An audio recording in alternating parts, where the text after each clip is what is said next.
We officially back. Welcome back to In the Slant. We've been gone for 2 weeks to kind of, tell, what happened, obviously, because some of you were asking why we were gone, or a couple of you, and basically I had another kid, so it was just kind of tough for me to... Congratulations, So, yeah. Brady Congratulations, Park. Brady. I had the birth of my daughter, so now I'm a full-time dad with two, or not full-time, you get what I'm saying. I have 2 kids now, so... It's all definitely crazy, so I kind of had to take the couple weeks off to get, into the rhythm of that. But we are back, officially back, so apologize for the hiatus. But we are here, and it's time to talk some football again. So let's just get into it.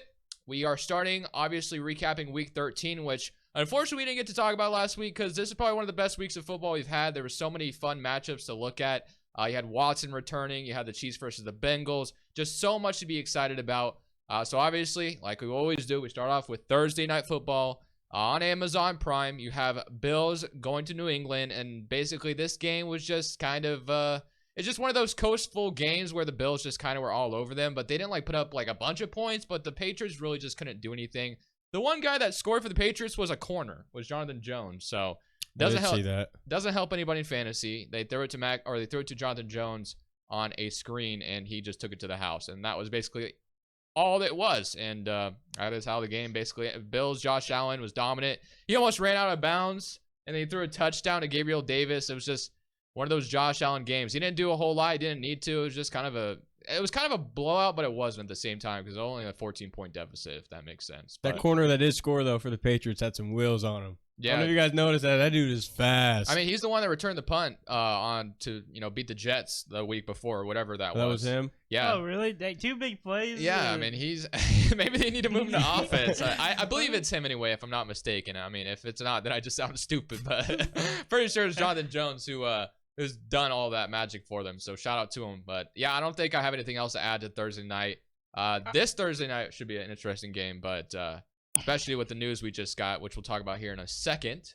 But anything else to add to the Patriots versus the Bills? I didn't really watch this game, I'm gonna be honest. So. I didn't watch much either, but a bit surprised Patriots only put up 10 points. I can't believe you guys are missing Thursday night prime football, man.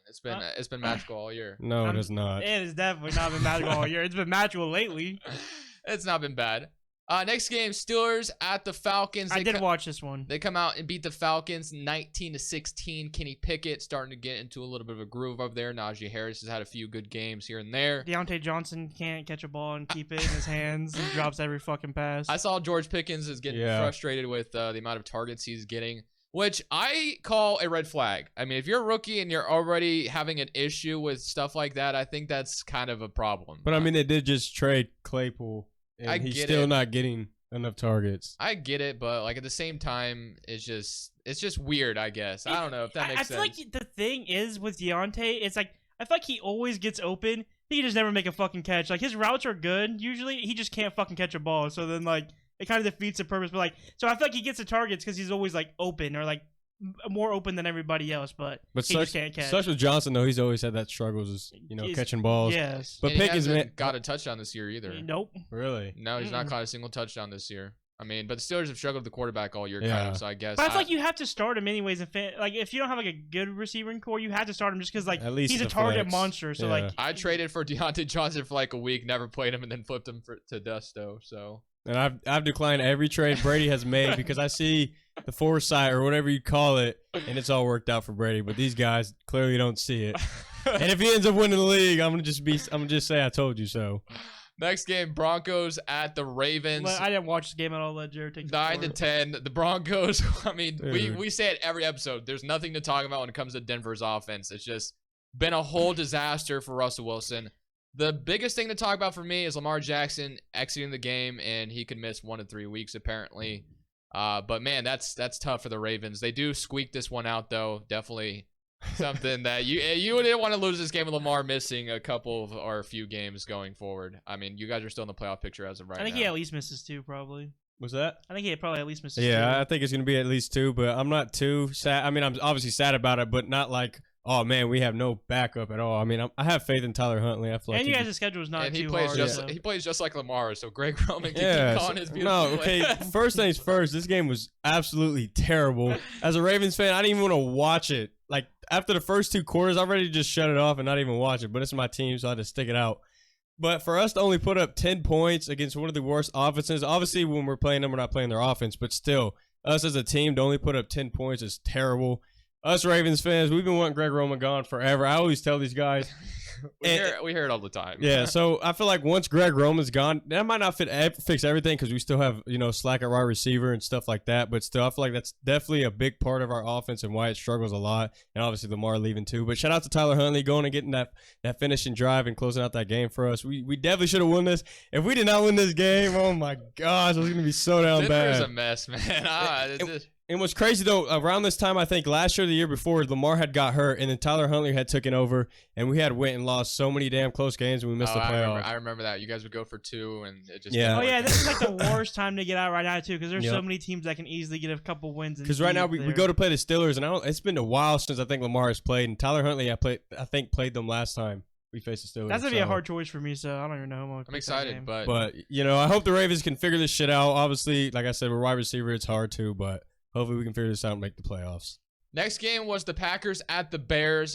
For a second there, it looked like the Bears might come out here and win. Justin Fields had a 54-yard touchdown, which was really nice. But then Green Bay just continues his ownership of the Bears. He just owns them. It feels like he has always beaten them. And Christian Watson has been put on this earth to score touchdowns. He's been scoring a touchdown like every week. And they're starting to get a rhythm going in Green Bay. So maybe Watson and Romeo Doubs, when he's back, the Green Bay Packers might have a good wide receiver core.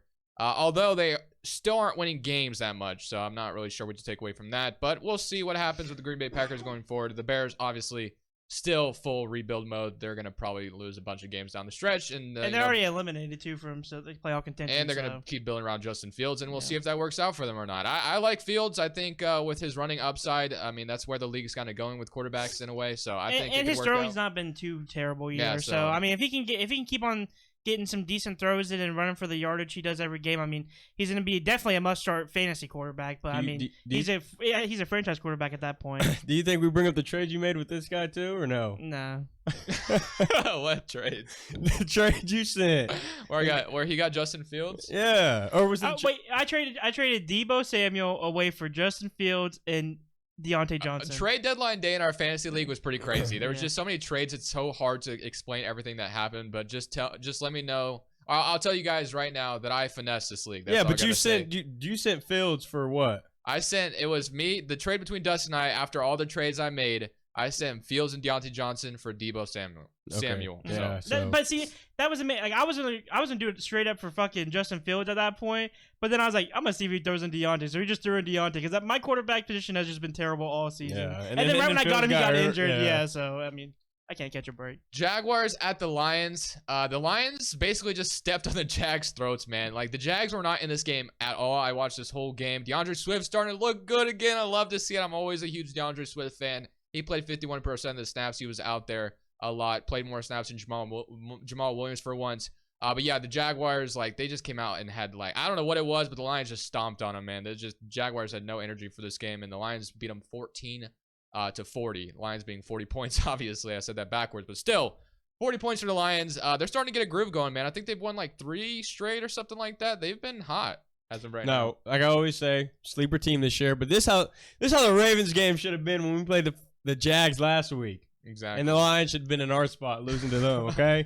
It just tells you it's any given Sunday, man. But shout out to the Lions though. Yeah, and the one thing I will say, like I'm not gonna lie, I didn't watch this game at all. But the one thing I do gotta say about it is, like, I saw a stat that Jamal Williams, like, on points wise, like, all the kickers are up there, and then it was literally Jamal Williams on, like, most points scored, like, up there with the kickers. So Jamal Williams is destined to get a touchdown every week. Yeah, I mean, if there's a prop bet for Jamal Williams over 1 touchdown, take it, because they just give him every goal line touch, and it seems like the Lions always find themselves in the goal line for some reason.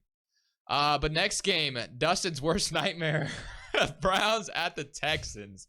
The reason why I say that, Dustin and I played each other in fantasy this week. I put a claim for the Browns defense, and if you play fantasy football, you know what the Browns defense did, and I started them against Dustin. Deshaun Watson was the big return here in Houston, but he was very underwhelming in his return, but he didn't need to do too much. The Browns scored 3 touchdowns with their special teams and defense. And the Texans just continue to be poverty. So I got nothing to say about this shitty game. Browns defense drops 30 for me, which helped me beat Dustin in fantasy. Literally made you beat me. Don't say help me. You literally Hey, made no, me. it helped me because I had Adams go off too. So let's not act like Browns were the only reason I won. So That claim was definitely a great pickup. I did not expect the Browns defense at all just to go and score that many touchdowns. But I was like, okay, they're at 15. I'm chilling. Whatever. Probably not more than that. Then they're at 20. I'm like, okay, this is probably not gonna get more than 20. Then they're at 30. I'm like, okay, y'all gotta stop. After 30, you might as well write it off. They had 33, and then the Texans scored a touchdown to sour it a little bit. But yeah, no, like I said, Deshaun Watson was underwhelming in his return. Houston, I mean, I didn't notice too many boos when he got there, but maybe I wasn't listening hard Those enough. T-shirts were funny though. That people were wearing out Them there. Browns fans are crazy, man. They really are. But I mean, if there's any, I don't have anything else out of this No. game. Obviously, the Browns are going to be playing. The tougher Texans are opponents. terrible. So Yeah, the Texans just suck, man. They'll be drafting Bryce Young when it comes to on draft night. No longer Davis Mills sucks. So we were wrong. I'm glad you guys Dustin. foresight came to that. We were wrong. Jets at the Vikings. this was a good game. We haven't really been able to talk about the Jets because we were gone, but Zach Wilson obviously has been benched lately, and Mike White's been the starter, and he's looked pretty good the last 2 weeks. I gotta say, the Jets had so many chances to win this game, and then they just like couldn't get it done in the red zone. They were like at the goal line or wherever they were in the red zone, just could not get it punched in the end zone. Braxton Berrios dropped a touchdown. It was just so bad. The Jets could have won this game. Mike White has looked pretty good. Like I said, I mean, he threw a couple bad balls, but yeah, man, Mike White did all he could, and Braxton Berrios kind of stole, but the Jets just could not punch it in, and the Vikings obviously go on to win this game, and they continue, being 10-2 on the season, which I don't think I would have predicted. So shout out to the Vikings. Yep, shout out. Yep. Nothing to add? I mean, dope for the Jets to find somebody who's been playing great, like Mike White. So I mean, he started off the game kind of meh. I didn't like how he was playing, but then he definitely did turn up, especially in the second half. But I mean, to go and play so. a team like the Vikings, Yeah, and definitely. play that well, I think No, he's definitely been doing good. I'm not gonna say that he's the answer because this isn't enough stats for him yet. But I mean, he's looked pretty good, and if he can keep on playing like this, I mean, you could see this being the New York Jets' new starting quarterback. I'm about to say for now, as he keeps playing, or franchise quarterback, not starting. My bad. As he keeps playing great, keep riding him out. So Yeah, I mean, you got to ride the hot hand, which, speaking of, Taylor Heineke and the Commanders go to the New York Giants. So Daniel Jones versus Heineke. This game ends in an underwhelming tie. I feel like for both sides of the ball that both teams could have easily won this game and just missed out on so many opportunities to do so. Like, I feel like Giants fans are probably sitting there saying, like, man, we should have won this game. And I'm, as a Commanders fan, saying the same thing. I mean, this goes to overtime. There were so many chances we had to punch it in the end zone, and Taylor Heineke just misses balls. That's just how it goes with Heineke. He gives you some good plays, and he gives you some very, very bad plays. He missed on some touchdowns, which really sucked. And then the Giants could probably say the same thing because Darius Slayton dropped the ball. I will say, I usually don't complain too much, but the refs were horrendous in this game for Washington. They picked up a flag. It was a pass interference clearly on Fabian Moreau. They called it an illegal block in the back of Logan Thomas, which was so terrible. They called a holding on Leno. It was just a lot of calls going the Giants' way, and then there was an offensive PI. I thought that should have been called against Slayton early in the game. Regardless, though, the game ends in a tie. Graham Gano had a chance to win it with a 58-yard field goal. He misses it. I thought he made it. It was on target, but it was just short. And I'm really upset because we came out in overtime. We stopped the Giants. They got the ball in overtime. And then we got to their 40-yard line. So what do you need? Like five more yards or a few more yards to get in field goal range. We don't get a single yard after this Curtis Samuel run to the 40 of the Giants. Just very, very disappointing. There's just no reason why we shouldn't have won this game. But it gets flexed to Sunday Night Football next week because Commanders on a bye. The Giants go play the Eagles. So Sunday Night Football should be lit because we're pretty good under Ron Rivera in prime time. So I'm kind of excited for that. And we want the fans rocking at FedEx Field. Yes, sir. We're gonna beat the Giants, baby. We got to do it. Commanders Nation, baby. We've been hot, so we got to keep it going. Although I don't see us being anything crazy in the playoffs. Heineke is just not the guy. I mean, I love for some reason we win with him, but it's just you take the good with the bad, and I don't know if that leads to a Super Bowl. So it is what it is right now. But I don't know if you guys have anything to say about the Giants, the Commanders. I mean, I went on my spiel about it because it's my favorite team. They don't got anything to say, so we're moving on. Titans at the Eagles. The Titans obviously miss AJ. I keep saying it. AJ Brown trade was so stupid, and the Titans fired their GM today. And I said the only reason they could have fired him was because they saw AJ Brown go off on their head. Now I will say the Titans have been good this year without him, but still, I still don't like how they didn't pay him. The Eagles, obviously, they're very good this season. Although the Commanders beat them, I'll keep saying that, and that's their only loss so far. And the Titans just lose 10-35. A.J. Brown had his revenge game, scored 2 touchdowns on them. So I'll keep saying it, man. A.J. Brown trade was a disaster. I hate it for the Titans, and I'll keep thinking that. The Eagles got to steal on that Robert one. Woods is terrible. I mean, even with Traylon Burks going out pretty early, Robert Woods going to get anything going. So it seems like if Traylon Burks is not out there, then they have no wide receivers that can play. So, I mean, I thought the Eagles were going to win this game, and they did so. Yeah, Titans messed up big by not playing their guy. And it just goes to show what happens. That's why you pay your fucking players, man. You don't let them walk for nothing. If not, they'll drop bombs on you. I guess they didn't let him walk for nothing, but you get what I'm saying. Like, they traded him. I mean, do you guys see the video? I didn't even realize this when the trade was initially made, but Mike Vrabel looked visibly upset when the Titans GM made the call to trade A.J. Brown. So, man, Eagles got themselves a good one in getting A.J. Brown. He's still super young, too, which is why it pisses me off even more that they did it. And they only had to pay a first round, too. Yep, and a third. First and a third. And one turned into Traylon Burks. I don't even know what it turned into. But he should have went for way more than that. You know how many teams would have offered 2 first for him because he was literally a proven wide receiver. That's what I'm saying. I feel like a 24-year-old wide receiver should go for more. I think it was just draft night. Because Devontae went for a first, a second. And that's it. Wasn't it on? It was on draft night though, right? It was on draft night. So I don't know. I feel like everybody was just That's flaring true. shit. And it was just like whatever. Because in the NBA, the younger you are, the more value you have. But I guess in the NFL, maybe they don't see it the same. I don't know. I feel like you should have gone for more, but No, because whatever. Tom Brady would go for 8 first rounds right now. I mean, yeah, unless if you're that good. But I don't know if you'd go for that many right now. Totally kidding. Seahawks at the Rams. Man, would we have said this going into the season that the Seahawks would be this good? 7-5 on the season. They're the 7th seed right now as of the standings sit.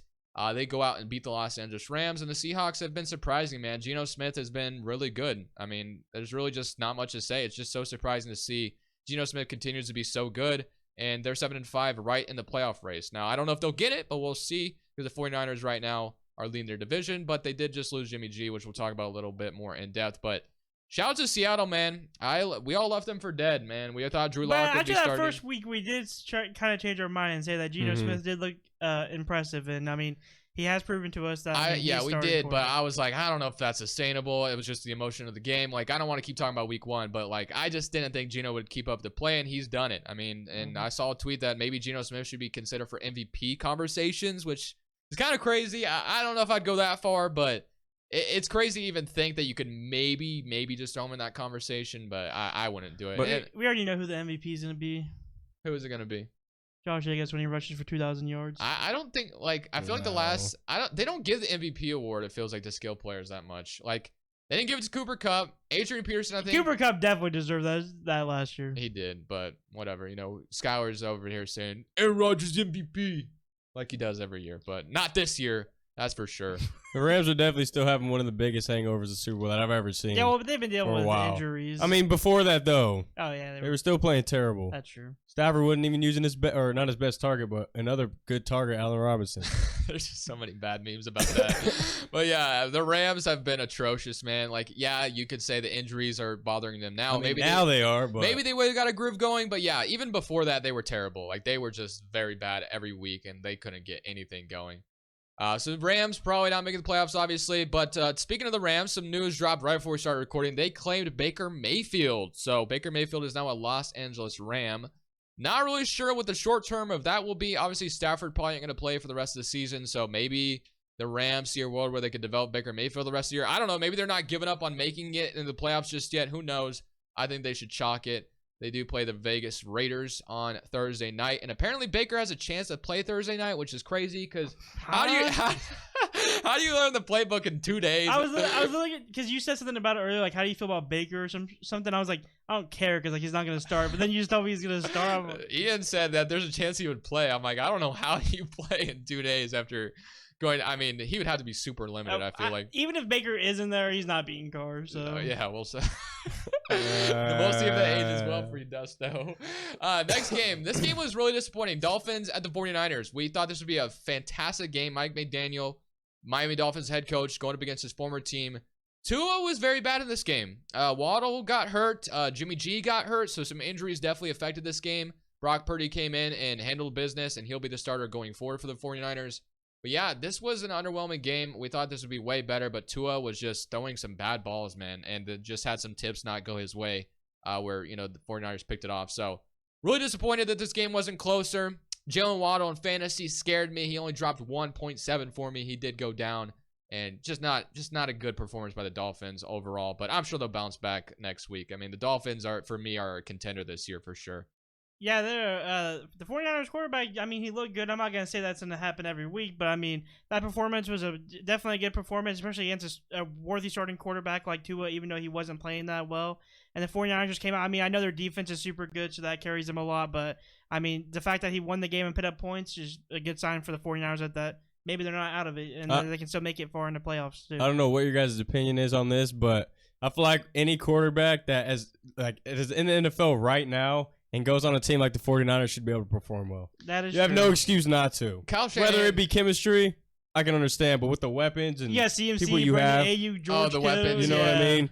yeah, And they got a great coach too, so. Yeah, exactly. I was about to say that. Weapons is definitely a huge part of that, but Kyle Shanahan always feels like he gets the best out of any quarterback he usually gets, unless if it's Nick Mullins, then you're just, fucked. But regardless, because that's the only quarterback I can think of that's played terrible under him.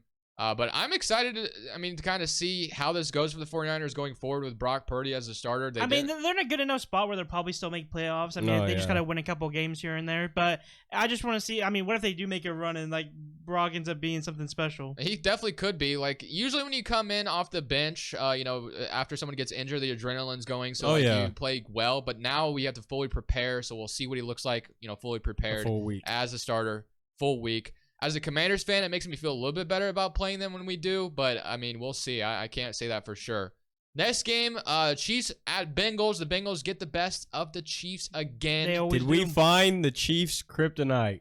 The Bengals Joe Burrow might be the guy that just stops them every time. 27-24, the Bengals go on to win. No Joe Mixon for this game, but Jamar Chase returned. The Bengals come out here. It was a good fought game.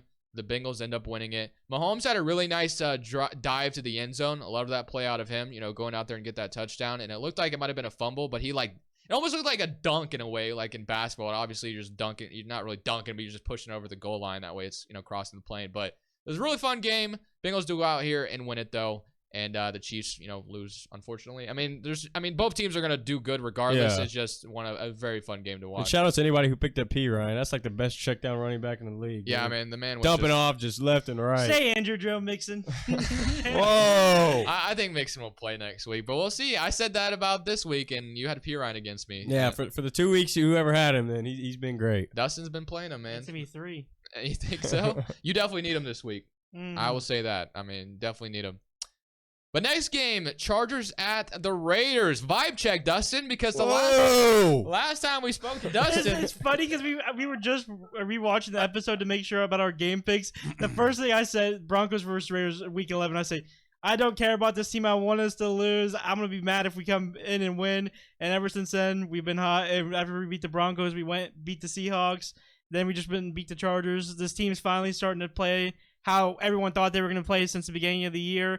The defense has been doing enough to make it where we squeak by. Josh McDaniels' play calling has been a lot better.